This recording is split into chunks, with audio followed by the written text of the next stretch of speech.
سر سب سے پہلے تو کیا فیل ہے؟ ظاہر ہے کافی دیر ہو گئی ہے جو میٹنگ ہوئی ہے، اس کے بعد آپ لوگوں تک جو چیز پہنچی ہے ابھی تک، کیا واقعی بہت پازیٹیوٹی تھی انوائرمنٹ کے اندر، مثبت ماحول کے اندر مذاکرات ہوئے؟ کیونکہ ظاہر ہے رپورٹ تو فی الحال یہی کیا جا رہا ہے. تھینک یو یاشفین، بہت مہربانی آپ کی. وہ کہتے ہیں نا کفر تو ٹوٹا خدا خدا کر کے، تو وہ تو ایک آغاز تو ہو گیا ہے. لیکن صحیح ہے آپ کا یہ کہنا کہ جی لیک آف ٹرسٹ ہے، بہت زیادہ لیک آف ٹرسٹ ہے، اور ہونا بھی چاہیے. پچھلے 2.5 سالوں میں جب سے عمران خان صاحب کی حکومت کو ہٹایا گیا ہے، جو پارٹی کے ساتھ ہوا ہے، جو ان کے ساتھ ہوا ہے، بغیر کسی گناہ کے، بغیر کسی کوئی غلط کام کیے ہوئے، وہ تو اب زبان زد عام ہے، دنیا کو بھی پتہ ہے، ساری دنیا میں بھی اس کے بارے میں کامنٹ کیا گیا ہے، پروٹیسٹ کیا گیا ہے. اور وہ اس کے ساری بیک گراؤنڈ کو اگر آپ سامنے رکھیں تو ٹرسٹ کا ہونا جو ہے وہ ایک بڑی مشکل سی بات ہے ابھی.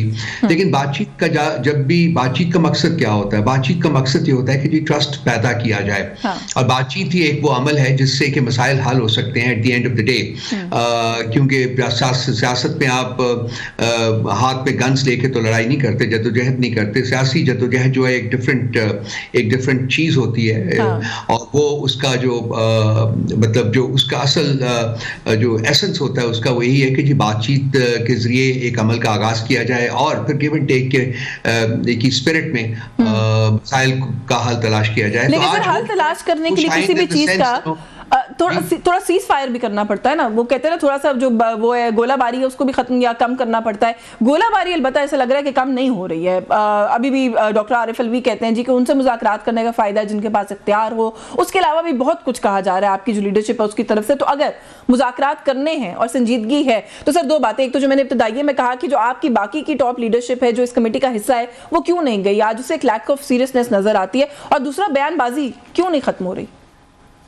دیکھیے ابھی ڈاکٹر عارف الوی صاحب کا یہ کہنا ہے کہ جی بات چیت ان سے ہوتی ہے جن کے پاس کچھ ہو. وہ بالکل ٹھیک ہے، اور یہ بات چیت انہی سے ہی ہو رہی ہے. میں یہ بڑا کلیئر کرنا چاہتا ہوں. میں نے پچھلے کافی دنوں میں یہ بات سمجھانے کی کوشش کی ہے کہ یہ لوگوں کے پاس اتنی سخت نہیں ہے، یہ ان کی اسٹیبلشمنٹ کی اجازت کے بغیر بات چیت بھی کر سکتے. اور رانا ثنا کی 3 دن پہلے کی اسٹیٹمنٹ آپ کے سامنے ہے. انہوں نے کہا تھا جی کہ ہم اسٹیبلشمنٹ کو آن بورڈ لیں گے. تو یہ جو ہے اس وقت حکومت کا آفس کہہ لیں یا اسپیکر صاحب کا آفس کہہ لیجئے، یہ ایک وہیکل کے طور کے اوپر کام کر رہا ہے. اور بیسیکلی ہماری نیگوسیشنز جو ہیں الٹیمیٹلی، جیسا کہ میں بہت دیر سے کہہ رہا ہوں، میں نمبر 1 نیگوسیشنز کے حق میں تھا ہمیشہ، اور اس چیز کو بھی اسیٹ کرتا تھا جیسے کہ ڈاکٹر الوی صاحب نے آج کہا ہے کہ نیگوسیشنز اسٹیبلشمنٹ کے ساتھ ہی ہونی ہے، کیونکہ انہی کے پاس طاقت ہے، وہی طاقت کا منبع ہے، اور وہی کچھ. سر یہ تو پھر جو آپ کا بنیادی موقف ہے اس کی پسپائی ہوئی نا. اس وقت ہماری بات چیت ہے وہ ایکچولی لیٹس سے کہ انڈائریکٹلی اسٹیبلشمنٹ کے ساتھ ہی ہو رہی ہے. جی نہیں، لیکن سر دیکھیں تھوڑی کچھ تو آپ کو بیک فٹ پہ پھر اس کا مطلب ہے جانا پڑا نا. جہاں آپ یہ کہہ رہے تھے کہ ہم براہ راست بات کریں گے، تو اس کا مطلب ہے کہ براہ راست بات چیت کو ویلکم نہیں کیا گیا اور بیچ میں گورنمنٹ کی اس کمیٹی کو یا گورنمنٹ کو ڈالا گیا. تو اس میں 2 باتیں. ایک تو یہ کہ وہ آپ سے ڈائریکٹلی بات نہیں کرنا چاہ رہے تھے، شاید ابھی بھی انٹرسٹڈ نہیں ہے. اور دوسرا یہ کہ پھر حکومت کو تو پھر بے اختیار نہیں کہا جا سکتا، با اختیار تو وہ ہو گئے نا سر. دیکھیے 2 باتیں کروں گا. ایک تو یہ ہے کہ جی سیاست میں اور مذاکرات میں فرنٹ فٹ اور بیک فٹ نہیں ہوتا. ٹھیک ہے. بات چیت کرنا جو ہے وہ کسی کمزوری کی علامت نہیں ہوتا. بات چیت کرنا جو ہے وہ بلکہ ایک طاقت، ایک اسٹرینتھ کی علامت ہوتا ہے. اور یہ میں ہمیشہ کہتا رہا ہوں. اور اگر ہم نے بات چیت شروع کی ہے تو وہ ہمارے کانفیڈنس اور ہمارے اسٹرینتھ کی علامت ہے، نتھنگ ایلس. اور دوسری بات کہ جی ہم کم از کم بیک فٹ کے اوپر نہیں ہیں. ہم اپنے مطالبات جو ہیں وہ سامنے رکھیں گے، اور امید کرتے ہیں کہ جو حکومتی وفد ہے، حکومتی جو ممبران ہیں، وہ بھی ان مطالبات کی جینوننس جو ہے اس کو جانچتے ہوئے پازیٹیولی رسپونڈ کریں گے، اور ہم آگے بڑھ سکیں گے. یہی ایک طریقہ ہے، کیونکہ اس وقت اگریوڈ پارٹی جو ہے وہ پی ٹی آئی ہے. باقی سب لوگ تو پچھلے 2.5 سال سے انکانسٹیٹیوشنل اور انلیگل گورنمنٹس کا حصہ ہیں. وہ تو جو اقتدار کے مزے لوٹ رہے ہیں، وہ تو مینڈیٹ چوری کرنے کے مزے لوٹ رہے ہیں. سب کچھ ہوا ہے اس ملک میں، آپ کے سامنے آج بھی ہو رہا ہے. لیکن اگریڈ پارٹی جو پی ٹی آئی ہے اور ہمارا پورا حق ہے کہ ہم اپنے مطالبات جو ہیں وہ رکھیں. مجھے ایک چیز کی سمجھ نہیں آئی کہ جی 2 جنوری تک کیوں ہم نے پوسٹ پون کیا, بیکاز یہ معاملات ایسے نہیں ہیں کہ 10 دن کا وقفہ دیا جا سکے. یہ معاملات جلدی سے جلدی حل ہونے چاہیے. ہاں سر, لیکن وہی میوچل کنسنٹ سے ہوا ہے. I actually also wanted to ask you that کہ پاکستان تحریک انصاف کیوں جلدی میں نظر نہیں آئی. 2 جنوری ایک تو ڈیلے بہت لمبا ہے, پھر میرا وہی پرانا سوال ہے اسٹل سٹینڈز کہ عمر ایوب ہے, علی امین گنڈا پورا ہے, ٹھیک ہے وہ کابینہ کا اجلاس سنا ہے کہ ان کو کرنا تھا. ایک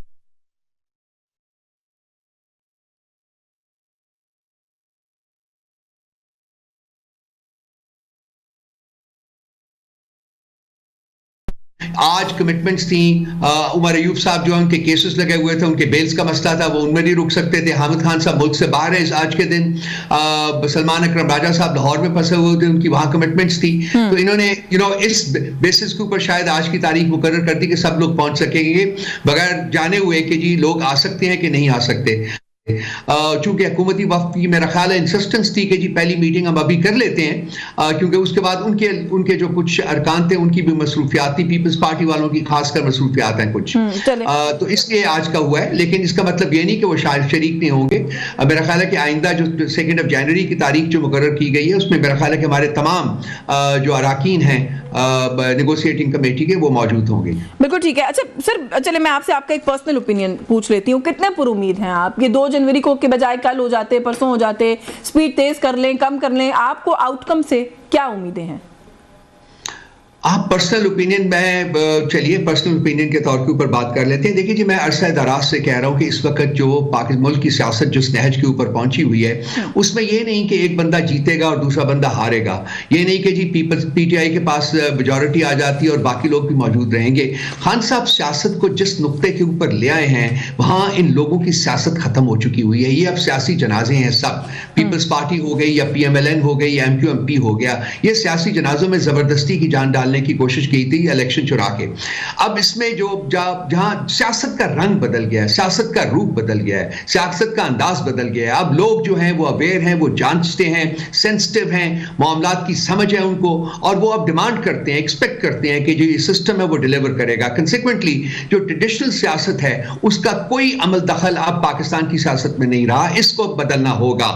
اور یہ جو 8 فروری کے الیکشنز نے ثابت کر دیا ہے کہ P M L N matter ہی نہیں کرتی, پیپلز پارٹی میٹر ہی نہیں کرتی, ایم کیو ایم تو پہلے بہت دیر سے ایک ڈیڈ ہارس کے طور کے اوپر پھر رہی ہے. تو یہ سیاست پی ٹی آئی کی جیت جو ہے یہ باقی تمام جو پولیٹیکل پارٹیز ہیں, جو ٹریڈیشنل پولیٹیکل پارٹی ہیں, وہ ان کی سیاسی موت ہے. یہ تو ایک بہت بڑا ایک اس وقت جو ایک نہج ہے جس کے اوپر ہم بیٹھے ہوئے ہیں. تو اس میں مجھے نہیں پتا کہ کس طریقے سے ہم اس مسئلے کو حل کریں گے, کیونکہ جو چیز ہم ڈیمانڈ کر رہے ہیں, مثلاً ہم اپنی ریٹریول مانگ رہے ہیں جو مینڈیٹ کی چوری کیے ہوئے مینڈیٹ کی, تو اگر وہ مینڈیٹ ہمیں دیتے ہیں تو ان کی تو حکومت ختم ہو جائے گی. تو میرا نہیں خیال کہ پاکستان میں اتنی سیلف لیسنس ہے کہ لوگ اپنی حکومت ختم کریں گے. وہ تو 2.5 سال سے کلنگ کر رہے ہیں. تو مطلب آپ تو پھر پر امید نہ ہوئے, مطلب آپ کا کہنے میں وہی کہتا ہوں کہ ہمیں دیکھنا پڑے گا کہ ہم کس طریقے سے اس بات چیت کو آگے بڑھاتے ہیں, کیونکہ بات چیت ہی ایک وہ عمل ہے جیسے. لیکن سر بات چیت کرنے کا بھی تو دیکھیں نا, ہر کسی کا ایک اپنا وہ ہے نقطہ نظر ہے کہ بات چیت کس کو کہتے ہیں, کیا ہونی چاہیے. رانا ثناء اللہ صاحب کہتے ہیں کہ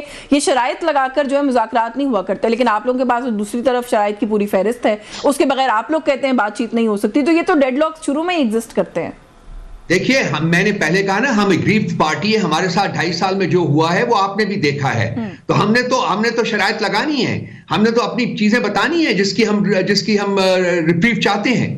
ہم تو چاہیں گے کہ ہمارے جو سیاسی قیدی ہے وہ رہا ہوں, ہم چاہیں گے کہ ہمارا مینڈیٹ جو ہے وہ واپس ملے, ہم چاہیں گے کہ 9 مئی کے اور 26 جو نومبر کی ٹریجڈیز ہیں ان کے بارے میں تحقیقات کی جائیں. یہ تو ہمارا رائٹ ہے, اس کو تو ہم ڈیمانڈ کریں گے, اس سے تو ہم نہیں پیچھے ہٹ سکتے کسی صورت میں. اب ایڈوائزر ہیں بیرسٹر عقیل حکومت میں, وہ یہ کہتے ہیں جی کہ بانی پی ٹی آئی کی رہائی جو ہے وہ مذاکرات کے اندر شامل نہیں ہو سکتی, اس کے اوپر بات چیت نہیں ہو سکتی, لیکن آپ لوگوں کا جو آپ لوگوں کے مطالبات ہیں اس کے اندر یہ بھی بات جو ہے وہ شامل ہے. پھر جو آپ کے کچھ ناقدین ہیں وہ یہ کہتے ہیں کہ جب آپ کہتے ہیں کہ بانی پی ٹی آئی کو رہا کریں, یہ مشروط ہے ڈائیلاگ اس سے, تو اس کا مطلب ہے کہ آپ بلیک میل کر رہے ہوتے ہیں, کیونکہ وہ تو ایک لیگل طریقہ کار ہے نا جس سے انہوں نے رہا ہونا ہے. حکومت کے سامنے یہ شرط لے کے کیوں جاتے ہیں آپ؟ دیکھیے یہ بلیک میل کا لفظ جو ہے نا یہ غیر ضروری ہے اور غیر مناسب ہے، ایسے الفاظ استعمال نہیں ہوتے بات چیت میں. دیکھیے ہم سیاسی قائدین کی رہائی کی بات کر رہے ہیں، بے گناہ سیاسی پرسنرز جو ہیں جن کو 1.5 سال سے جیل میں رکھا ہوا. خان صاحب کو 500 دن سے زیادہ ہو گئے ہیں. خان صاحب کو سب مقدموں میں وہ بری ہو چکے ہوئے ہیں، اس کے بعد نئے مقدمے کھڑے کر دیتے ہیں، فیک اینڈ فریولس کیسز کھڑے کر دیتے ہیں. تو یہ ان کی انٹینٹ جو ہے وہ سب کے سامنے ہے.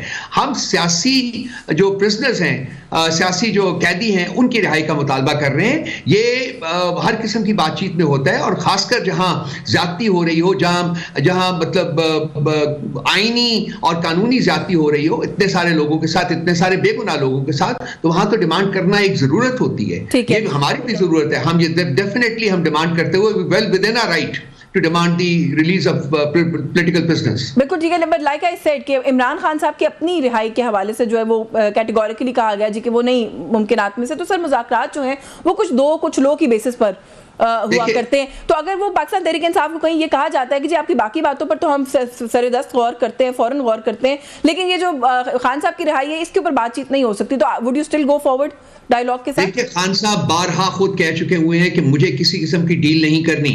وہ بارہا خود کہہ چکے ہوئے ہیں کہ میں کورٹس کے ذریعے اپنے تمام مقدمات میں باعزت بری ہونا چاہتا ہوں. ہماری ڈیمانڈ یہ ہے کہ یہ آئین اور قانون کے مطابق عدالتوں کو کام کرنے دیں. ٹھیک ہے. خان صاحب اس کے بعد ایک دن بھی جیل نہیں رہیں گے. خان صاحب کے جو اوپر جو مقدمے ہیں نہ وہ ٹھیک ہے، نہ ہی عدالتوں کو کام کرنے دیا جا رہا ہے. عدالتوں کو مینیپولیٹ کیا جا رہا ہے، زبردستی کے نتائج حاصل کیے جا رہے ہیں. اب یہ کانسٹیٹیوشنل بینچ بھی بنا دیا گیا ہے. آپ نے دیکھا کہ کیا ہو رہا ہے، کیا تماشا وہاں ہو رہا ہے. اس وقت پاکستان میں عدلیہ نام کا پلر موجود نہیں ہے. ریاست 2 پلرز پہ کھڑی ہے. عدلیہ کو ایگزیکٹو کا مفقود بنا دیا گیا ہے، اس کی قید میں ڈال دیا گیا ہے. ایسے ریاستیں نہیں چلتی ہیں، ایسے نظام نہیں چلتے، ایسے انصاف نہیں ملتے. اور فیصلے بھی سر مؤخر ہو رہے ہیں، ہم دیکھ رہے ہیں یہ 190 ملین پاؤنڈ والا جو آپ کو پتا ہے کہ یہ فیصلہ جو آج مؤخر ہوا ہے اس کے بارے میں کچھ میں ان کا نام نہیں لینا چاہتا، کچھ آپ ہی کی کمیونٹی کے لوگوں نے 3 دن پہلے کہہ دیا تھا یہ فیصلہ نہیں ہو رہا. ان کو کہاں سے اطلاع ملی تھی؟ اور رانا ثناء اللہ صاحب کے آفر کے بارے میں سر کیا کہیں گے جو انہوں نے کہا جی کہ فیصلہ ان کے حق میں آ سکتا ہے، مذاکرات ہونے دیں؟ دیکھیے وہ وقت بتائے گا. میں اس کے بارے میں کوئی پروجیکشن نہیں کرنا چاہ رہا. تو پاسٹ ریکارڈ ہے پچھلا ان کا، جو عدالتوں کے جو فیصلے آئے ہیں، جس طریقے سے عدالتوں کو جس طریقے سے مینیپولیٹ کیا گیا ہے اور کیا جا رہا ہے، میں اس سے تو کوئی امید لگا کے نہیں بیٹھتا. لیکن خان صاحب نے الٹیمیٹلی تو ریلیز ہونا ہے، اور وہ اب زیادہ دیر تک خان صاحب کو قید میں نہیں رکھ سکتے. لیکن ایسا کر کے نہیں نکلیں گے. خان صاحب عدالت سے باعزت بری ہو کے نکلیں گے انشاءاللہ تعالی. جو میں نے ابتدائیے میں کہا سر ایسا لگ رہا ہے کہ یہ ایک تلوار ہے جو آپ دونوں نے ایک دوسرے کے اوپر لٹکائی ہوئی ہے. آپ لوگوں نے سول نافرمانی کی لٹکائی ہوئی ہے، ان کے ہاتھ میں یہ لگ گئی ہے 190 ملین کا فیصلہ، یہ انہوں نے لٹکائی ہوئی ہے. اور مذاکرات اگر آپ دونوں میں سے کسی کی بھی مرضی کے خلاف جاتے ہیں، کوئی ڈائریکشن لیتے ہیں، تو پھر یہ تلوار جو آپ لوگ گرانے کی یہ ظاہر اوبیسلی اس کو یوز کر سکتے ہیں، ایز اے ٹول استعمال کر سکتے ہیں. جماعت کے راستے کی کہ اس کے پاس جو جتنی اس کی آئینی حقوق ہیں، اس کے قانونی حقوق ہیں، اس کے اخلاقی اور انسانی حقوق ہیں، جب آپ اس جماعت سے وہ لے لیں گے، چھین لیں گے، ڈینائی کریں گے اس کو، تو اس نے سیاسی احتجاج تو کرنا ہے. ہم تو پرامن سیاسی احتجاج کر رہے ہیں، اور اس کی بھی کیا ہمیں اجازت نہیں ملے گی. سر وہ تو خیر یہ اس سوال کا جواب میں آپ کیا سوال پوچھ رہے ہیں سر؟ اس سے پہلے آپ لوگ کوشش کر چکے ہیں احتجاج کرنے کی. I think you have the answer right there. لیکن سر احتجاج ہمارے پاس ہمارا حق ہے آئینی اور قانونی، ہم احتجاج کرتے رہیں گے. ہم اپنے حقوق کی جدوجہد جو ہے پرامن طریقے سے جاری رکھیں گے. سر تھوڑا سا مجھے یہ بتا دیجئے کہ سول نافرمانی کی موومنٹ کیسے اس کو آپ لوگوں نے، if I'm not wrong، وقاص اکرم صاحب نے شاید کہا ہے کہ ہم بس کل سے پرسوں سے اس کو فیز وائز سٹارٹ کر رہے ہیں. تو کیا ایک طرف مذاکرات اور ایک طرف یہ معاملہ آپ لوگ ساتھ ساتھ چلائیں گے یا شروع کریں گے، یا ابھی آپ لوگ اس کو روکنے کے بارے میں بھی غور کر رہے ہیں؟ سول نافرمانی کی تاریخ کل بروز اتوار جو گزرا کل ہے اس سے شروع ہو چکی ہوئی ہے. ٹھیک ہے. یہ خان صاحب نے اس کے بارے میں اعلان کر دیا تھا، وہ شروع ہو چکی ہوئی ہے. اس کا صرف ایک ہی آبجیکٹو ہے اس وقت، وہ ہے ریمیٹنسز کو کم کرنا. وہ شروع ہو چکی ہوئی ہے، شروع نہیں ہونی. ابھی ہم اس کا جو دائرہ جو اس کا ایکسپینس ہے وہ ہم انکریز نہیں کریں گے, اس کو ہولڈ پہ رکھا ہوا ہے ہم نے. لیکن اگر مذاکرات جو ہیں وہ کامیابی کی طرف نہیں بڑھتے تو پھر لازمی بات ہے کہ خان صاحب اور پوری سیاسی جماعت جو ہے وہ اپنے آپشنز جو ہیں اس کے اوپر غور کرے گی اور ان میں سے جو بہترین آپشن سمجھے گی اس کو امپلیمنٹ کرے گی. سر ایک طرف مذاکرات ہو رہے ہیں, دوسری طرف انفارمیشن منسٹر ترجمان ہیں حکومت کے عطا طارق صاحب, وہ کہتے ہیں جی کہ 9 مئی کے بعض کرداروں کو سزا مل گئی ہے, جو مرکزی کردار ہے اب اس کی باری ہے. How do you respond to that? جی خان صاحب بسا اوقات کہہ چکے ہوئے ہیں, دنیا کو پتا ہے کہ خان صاحب کا کچھ لینا دینا نہیں ہے 9 مئی کے ساتھ. آپ 9 مئی کے اوپر کیوں نہیں ایک کمیشن بنا کے تحقیقات کرتے, ایک ٹرانسپیرنٹ تحقیقات کرتے؟ وجہ کیا ہے؟ جیسے 26 نومبر کے اوپر کیوں نہیں ایک کمیشن بنا کے ایک ٹرانسپیرنٹ تحقیقات کرتے؟ دیکھیے سب کچھ سامنے آ جائے گا کہ کیا ہوا 9 مئی کو, کیا ہوا 26 نومبر کو. تحقیقات, ٹرانسپیرنٹ تحقیقات نہ کرنے کا مطلب یہ ہے کہ کچھ چھپایا جا رہا ہے, کچھ چھپانے کو ہے. وہ نہیں ہونا چاہیے. ہم تو کہتے ہیں کہ جو لوگ بھی 9 مئی یا 26 نومبر کے جو انفارچونیٹ انسیڈنٹس ہوئے ہیں ان میں جو بھی گلٹی تلاش کریں گے پائے جائیں گے after a transparent inquiry by an independent commission, ان کو قرار واقعی سزا ملنی چاہیے. چلے آپ لوگوں کے مطالبات کے اندر بھی کمیشن کا قیام جو ہے وہ شامل ہے, مذاکرات ہو رہے ہیں, پازیٹیو بات ہے, انوائرمنٹ پازیٹیو ہے. لیٹس ہوپ کہ حکومت جو ہے وہ اس طرف کوئی پیش رفت کرے اور بات جو ہے وہ یہاں تک پہنچے. سر تھوڑا سا یہ فوجی عدالتوں والا پاکستان تحریک انصاف, آپ لوگوں نے شاید اس کو چیلنج کرنے کا فیصلہ کر لیا ہے, جو فوجی عدالتوں سے فیصلے آئے ہیں. انٹرنیشنلی بھی کچھ ہیڈز رول ہوئے ہیں ویسے اس کے بعد. جی پارٹی کا فیصلہ ہے جی کہ ہم نے چیلنج کرنا ہے, بالکل چیلنج کرنا ہے. اس میں کچھ بہت سارے انٹرنیشنل جو آرگنائزیشنز ہیں انکلوڈنگ دی ای یو, انہوں نے اپنی اسٹرانگ ریزرویشنز جو ہیں اس کو بیان کیا ہے, اور یہ اور بھی میرا خیال ہے کہ بڑی ریزرویشنز ایکسپریس کی جائیں گی تھرو آؤٹ دا ورلڈ, کیونکہ جمہوریت میں یہ ایک ڈن چیز نہیں ہوتی. جمہوریت میں اپنا ایک عدلیہ کا نظام ہوتا ہے, لیکن جہاں عدلیہ کو مفقود کر دیا جائے وہاں پر اسی قسم کے کام جو ہیں وہی آبجیکٹو ہوتا ہے. تو میرا خیال ہے کہ جو سویلینز ہیں ان کے جو کیسز ہیں وہ سویلین عدالتوں میں چلنے چاہیے, اور ان کو جرم کے مطابق سزا ملنی چاہیے اگر وہ مجرم ہیں تو یہ معاملہ میرا خیال ہے کہ بڑھے گا. یہ معاملہ اس طریقے سے ختم نہیں ہوگا, اور میرا خیال ہے کہ اس کی وجہ سے انٹرنیشنل پریشر جو ہے وہ فردر انکریز کرے گا پاکستان کے اوپر. اس کی کوئی ضرورت نہیں تھی.